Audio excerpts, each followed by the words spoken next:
Welcome to Further Comments. Horace and I are thrilled to be back after a well-deserved break. I spent my time in Miami where it was rainy and cloudy the entire week, but rainy, cloudy time in Miami is better than 4 degrees above zero day in Minnesota any day of the week. So, Horace, I hope your holidays were great as well.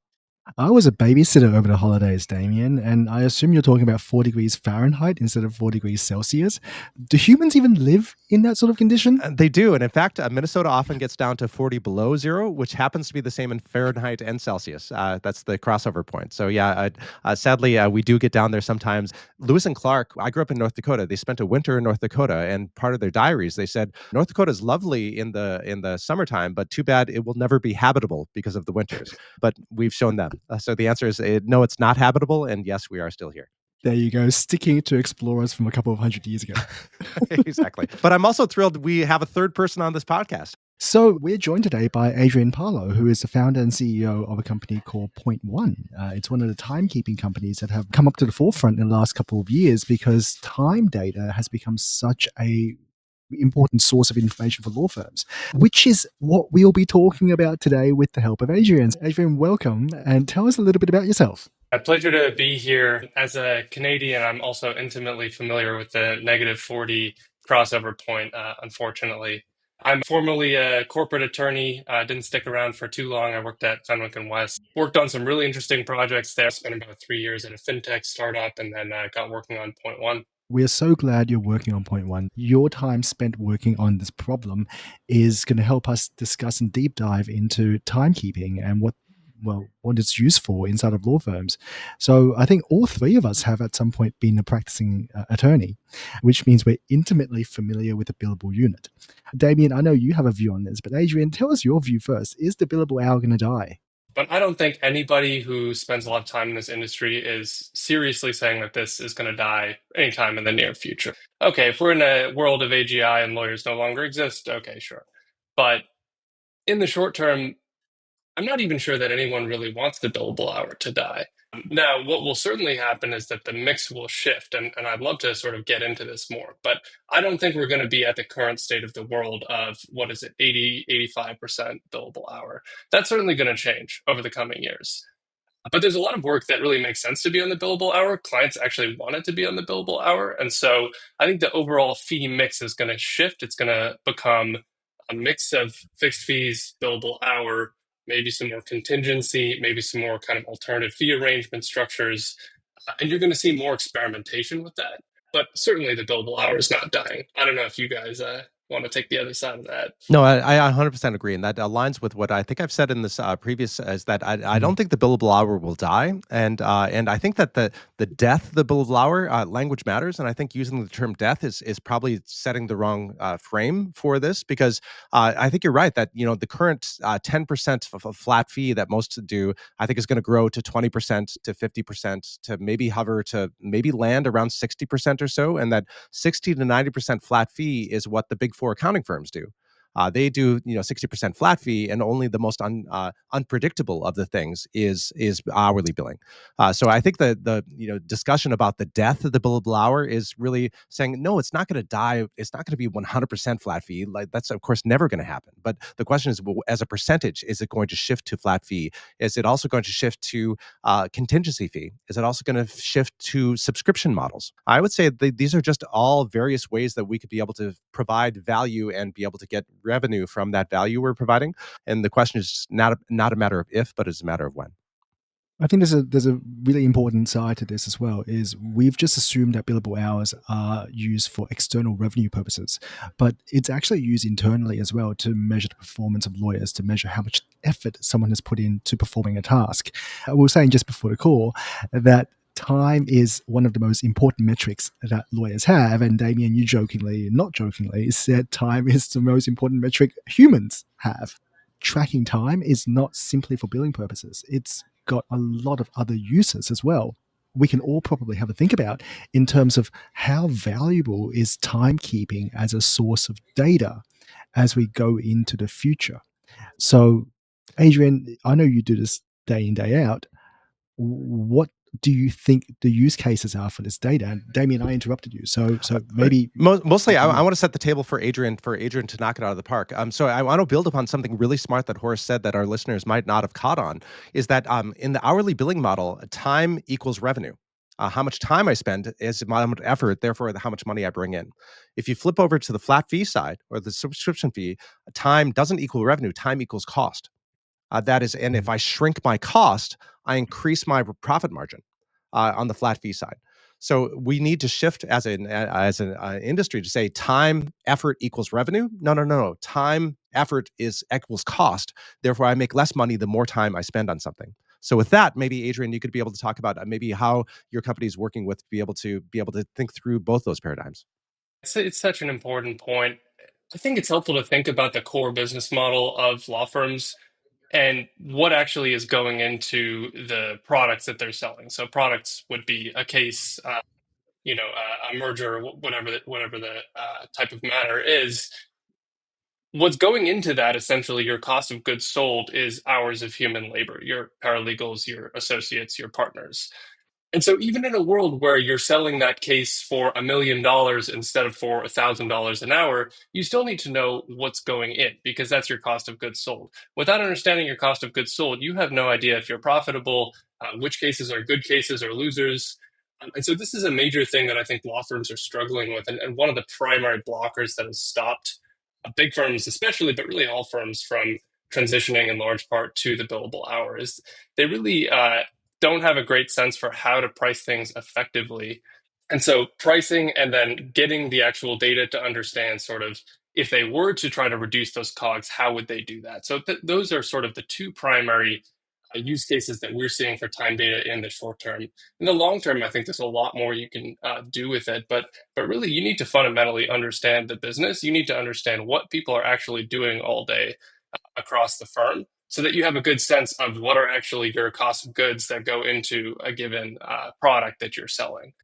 One thing that I found very surprising when I started diving into this in more detail is that even the largest firms in the world really have a very limited understanding of what their employees are actually doing all day.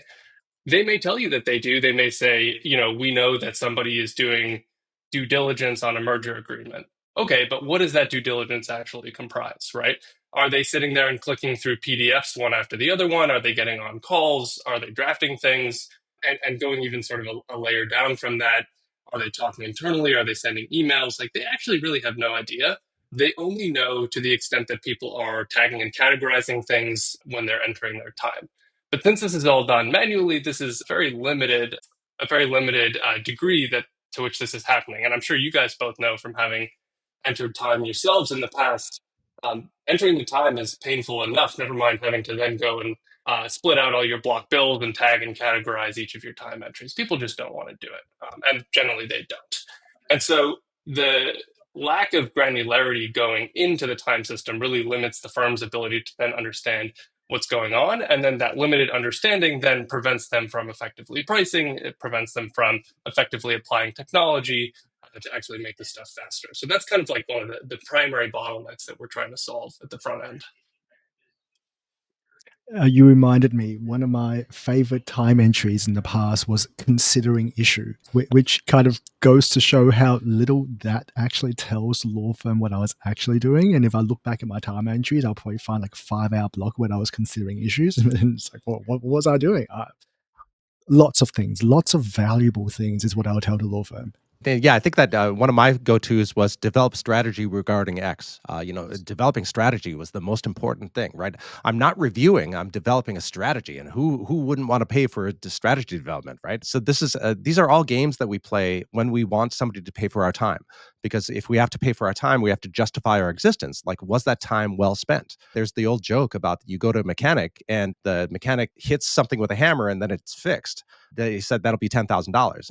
What do you mean? It took you that much? Well, yeah, but to figure out where to hit, that took me 40 years. So the idea is that are we paying for value? Are we paying law firms for value, or are we paying for the time and effort? So decoupling time from value is something that we should all be thinking more about.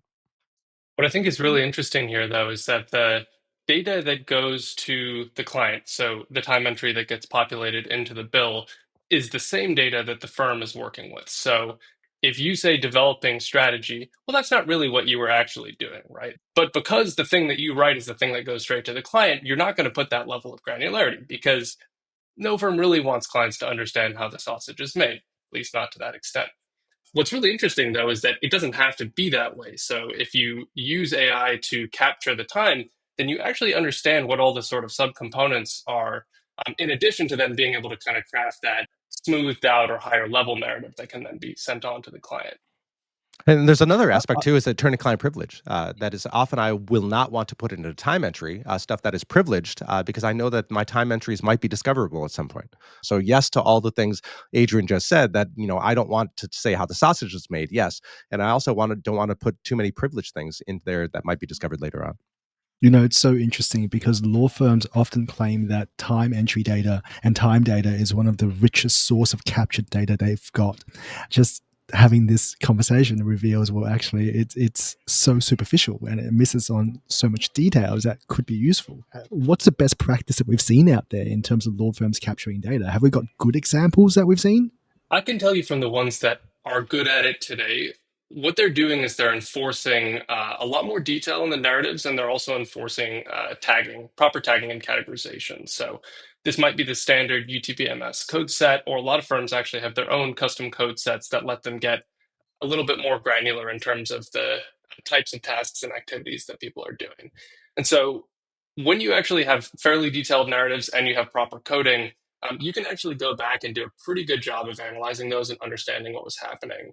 Block billing is another main problem here. A lot of types of matters will allow, Horace, your 5 hour block bill.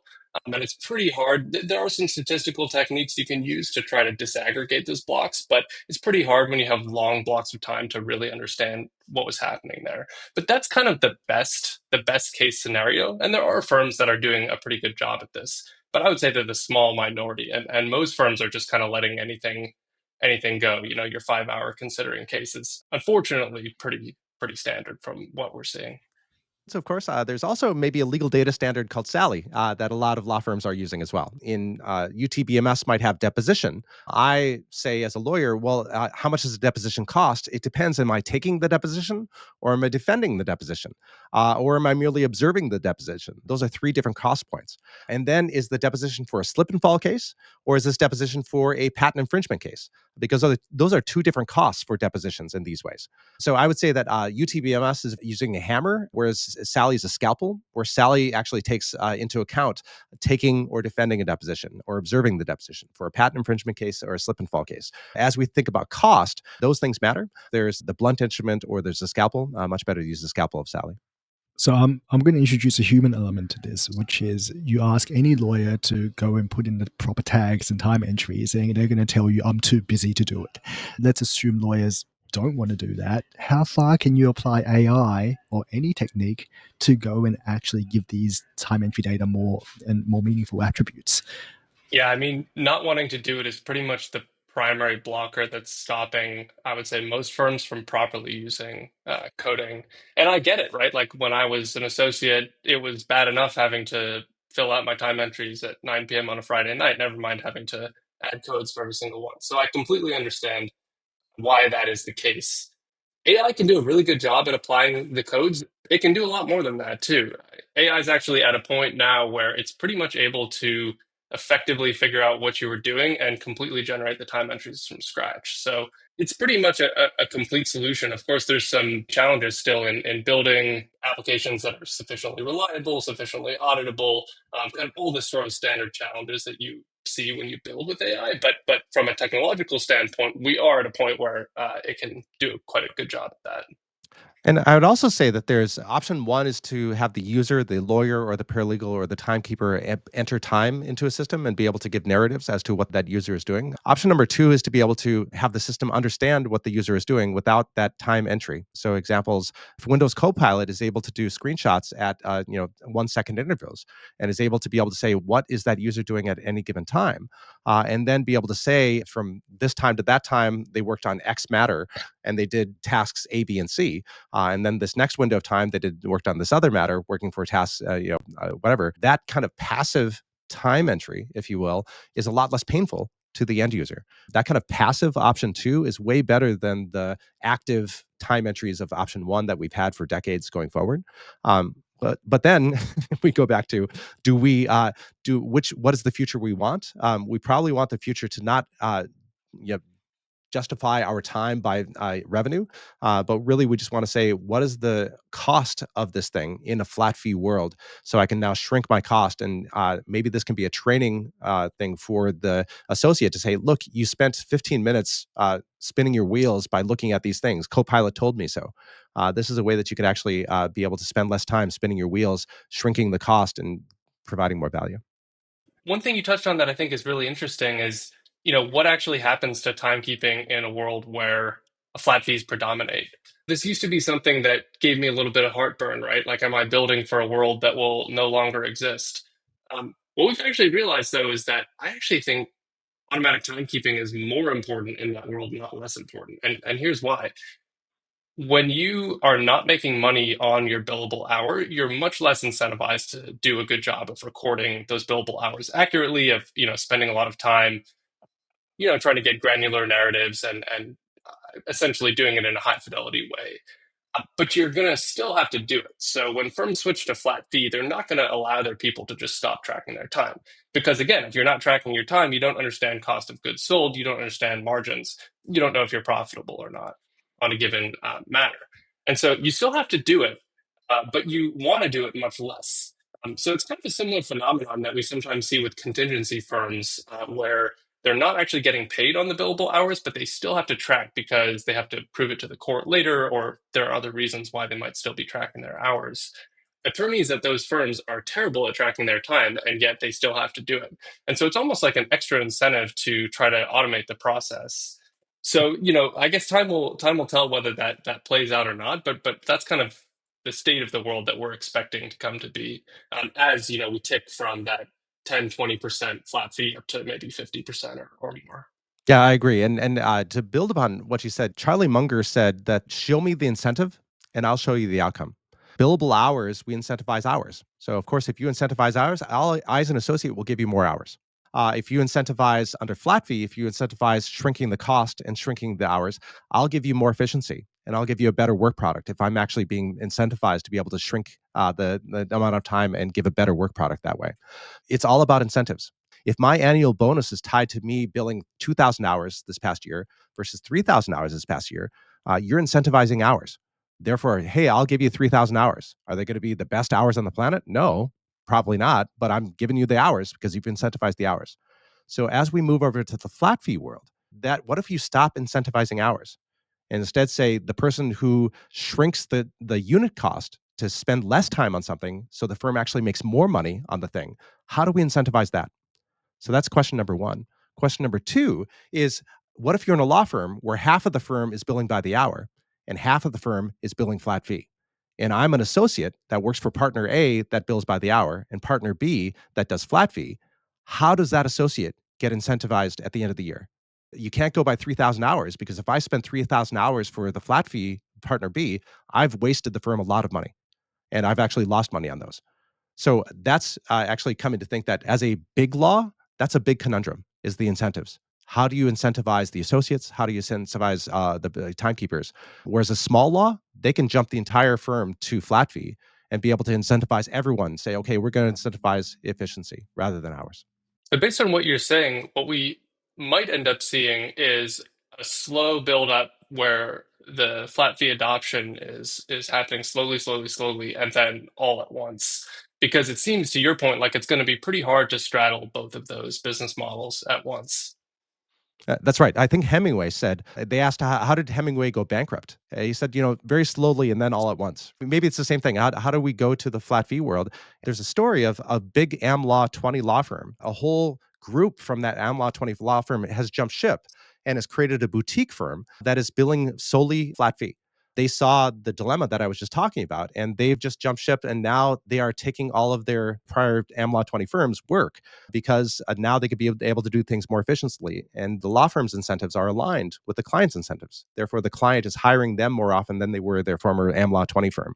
So I think that, yes, it's going to go slowly and then all at once as more law firms realize, hey, I, as a big law lawyer, can be a small law lawyer, incentivize my entire organization, and make way more money than the overhead that I've been doing in the past. Another sort of flavor of what you're describing is taking a particular practice group and switching that to flat fee all at once. Because, if folks aren't straddling practice areas as much, there are still sort of incentive and compensation issues to deal with at the partner level, but less so down at the associate level. And so that does kind of ease the transition a little bit as well. But I think the firms that are really smart on this and that can see around the corner and are trying to get out ahead of this are trying to figure out what categories can we just go ahead and move entirely to flat fee, and then how are we going to actually do that. Yeah, it's the consequences that's really hard. Like you can shift a practice group over to fixed fee model, and that's fine because externally you're charging fixed fees. But then the internal mechanisms, how does that group relate to the rest of the firm? How do the associates in that group relate to the rest of the associates in the firm? That becomes really hard, which explains Damien's observed phenomenon of a whole group splintering off. So there's option one is that, say, a portion of the firm splits off and creates their own boutique. I really like Adrian's option number two is that within a firm, you have a practice group that switches over to flat fee. And that solves the problem that I talked about earlier, because if the whole practice group is split off, then that associate will always be working for a flat fee partner, or that associate will always be working for a billable partner. And of course, the option number three is that the entire firm, big law firm, goes over, and that's much harder. The entire small law firm goes over, that's much easier. Let's explore. Like timekeeping sucks, and we are going to have to keep time. So what else can we use that data for? What else can you make that into a byproduct for that would incentivize law firms to say, yes, you must keep time because there are these ancillary benefits? Well, since we're on the topic of how do we actually functionally go about switching to a flat fee world, I think that's one of the most prominent uses for this data. So let's say that you're an innovation person at a big law firm and you've picked a practice area. Maybe we want to try mid-market commercial M&A. Okay, we're going to see if we can move that to flat fee. Well, in order to do that, we need to make this probably at least 2x more efficient, across the board. Maybe we have a higher target than that. How are we going to actually approach doing that? Well, if we don't actually understand what people are doing all day long, we don't have a data-driven way to decide, how to make that more efficient. Today, how they're doing it is they will hire some ex-M&A lawyers, make them practice innovation attorneys. They'll go talk to people in the group, and you can kind of figure it out that way. But that's not a very data-driven strategy. That's it's a little bit ad hoc. If I actually could understand, okay, this percentage of the hours are going to this kind of task, this percentage of the hours are going to that kind of task. And then when we apply AI, how much is that actually being used and how much is that increasing efficiency in those different types of tasks? That's how you actually make data, driven decisions. So that's one of the most prominent ones that we're hearing a lot from innovation people right now. Is like, help us figure out how to actually increase efficiency across our business. The other most salient one is how do we actually price things on a fixed fee basis? I think this is still one of the largest unsolved problems in this sort of AI transition that we're currently facing. Is firms have no idea how to effectively price their services. The current state of the art on this is basically a couple dozen people in a back office running Excel models, and they can really only do this for certain kinds of practice areas. There's very limited flexibility. They have very limited data sets. A big part of this is sort of lack of time data on coming into the models. And then also the models themselves are quite brittle and limited because they're sort of based on a static data set. And so if you can feed a real-time and much higher granularity, higher fidelity data set into these models, and then actually use modern ML techniques to then do proper pricing, you can create much, much better models to try to understand how much things should cost. So I would say those are the two most salient use cases up front. I think staffing and workflow allocation is another really interesting one as well. So trying to understand sort of who has relevant experience, who's busy, who's not busy, to try to properly allocate resources within the firm. Well, yeah, those are some of the top use cases at the moment. And I would say that, yeah, all those things. And of course, to be able to do any of those metrics, you need a taxonomy of things that matter. Who's done this kind of work? That's a category of things that matter. What level is this? Is this an associate or paralegal or a partner, a senior partner? Right. Each of those is a tag that you need to be able to tag up all of these metrics to be able to say, okay, what is our cost of doing this? All of that is a taxonomy. Turns out we have a legal data standard called SALI that has all of the things I've just mentioned as good categories. So anyway, so that's thing number one. Thing number two is, as Adrian was talking, I could just hear all of our listeners who are big law partner listeners saying, wait. He's talking about shrinking my price to my clients. Is this just a race to the bottom? Are we just going to really screw ourselves out of all the revenue that we've been getting used to over the last decades? And I would say a response to that partner who's listening, listen, think about Jevons paradox, which I think Horace and I have talked about in the past, but it's worth reminding that Jevons paradox is the reason we thought that LED light bulbs were going to save us a lot of energy, but it turns out it's so cheap we just leave them on all the time. Jevons paradox is the smaller the unit cost of something, the more society will use of it. So you can imagine if you shrink the price to your clients, you're going to steal market demand from your competitors, number one. And customers will demand more of those legal services because the cost has been shrunk. So that's if you shrink the unit cost of something, you actually increase the usage of it. So I would say that anyone who's listening to this thinking you're just going to shrink the price and going to be a race to the bottom, no. The market, the pie gets bigger. You steal from your competitors, and because the unit cost is less, the clients will actually buy more. I'm going to add to what you guys have just said, but remind me after these thoughts to talk about expertise measurement using time. But I'll come back to that thought. When in Damien's world, someone picks up the phone to me 20 times a day, they're actually getting 20 times the value for 2 times the cost. And I think that's something that's really important to remind people as well, which is the hesitation that in-house teams have to brief out work because they go, well, we can just do this one ourselves. You've removed and lowered those moments of hesitation.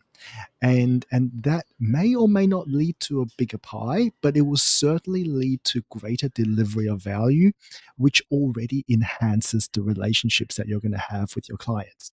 So remove every kind of like positive thought you have in your mind about how this is going to change the practice of law. You're already improving client relationships. So I think that's a really important consideration, which is a soft consideration.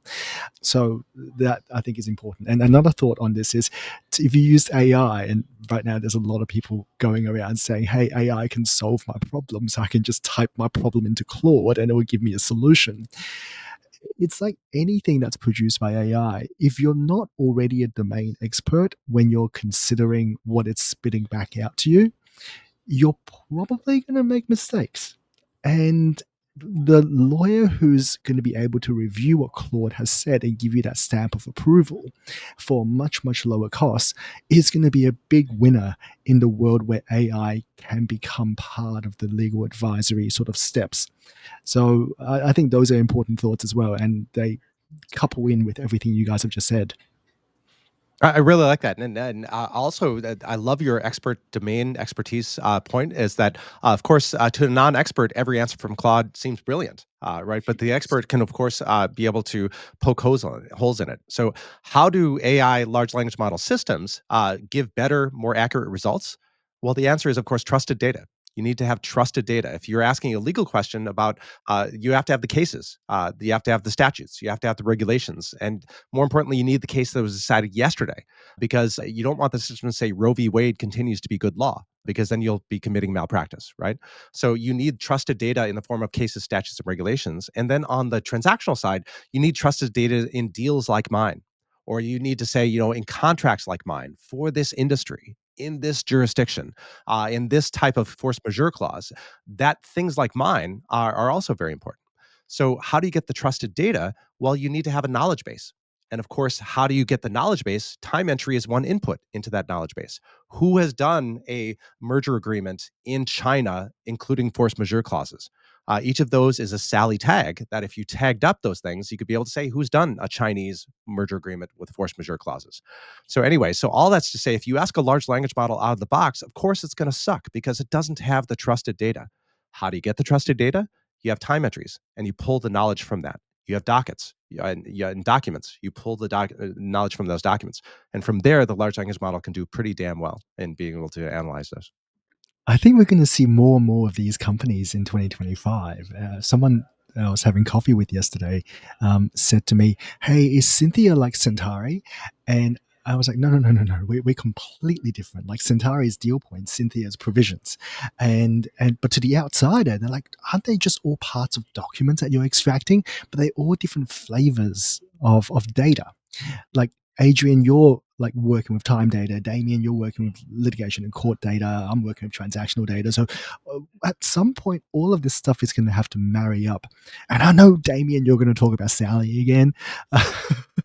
It's funny. But Alma Say, who you might know from Kroll, she says, Damien, every question you answer with SALI. And I say, yeah, that's because SALI's the answer to so many of these questions. So yeah, to marrying up deal points, SALI has all the deal points.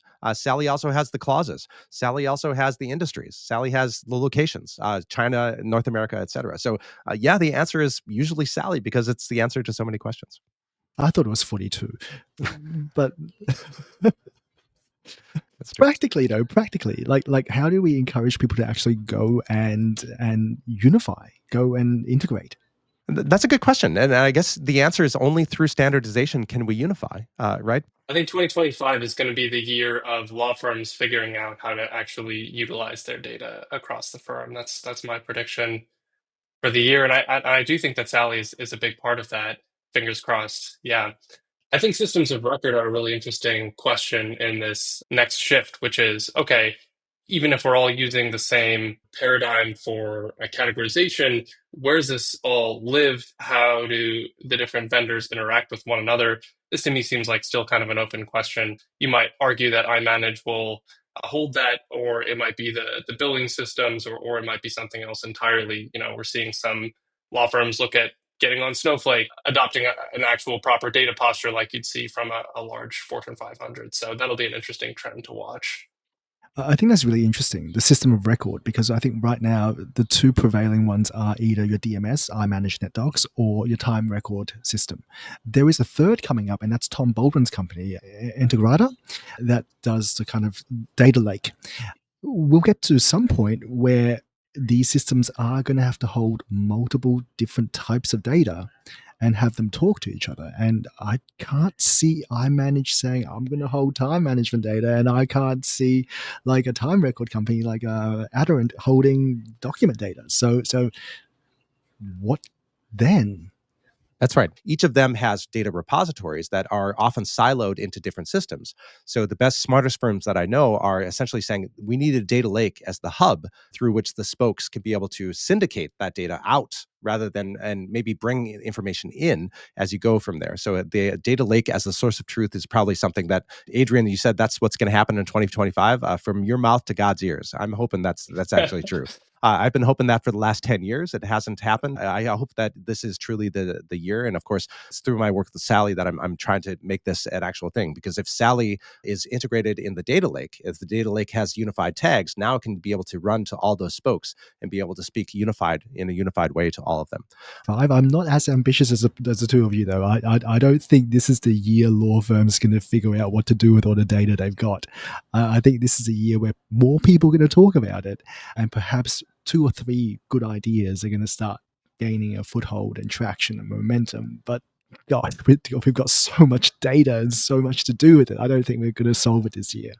When you start to put multiple kinds of data together in the same place with the same categorization and taxonomy, it's going to enable wholly new things that they're not currently able to do. And so, to your point, Horace, maybe there's only two or three of those kind of new things. But I think once some of those ideas start to take hold, and you're only able to do that through data centralization, I think you'll see an increasing trend in that direction. One other aspect that I haven't yet talked about, every other word is SALI out of my mouth, but I haven't yet talked a lot about SOLI, SOLI. And think of SOLI is Mike Bomarito, who is one of the smartest guys in legal tech. He's one of the guys who beat the bar exam using GPT-4. He and I are building a tool where you input any text, and the output will be a SALI tagged text.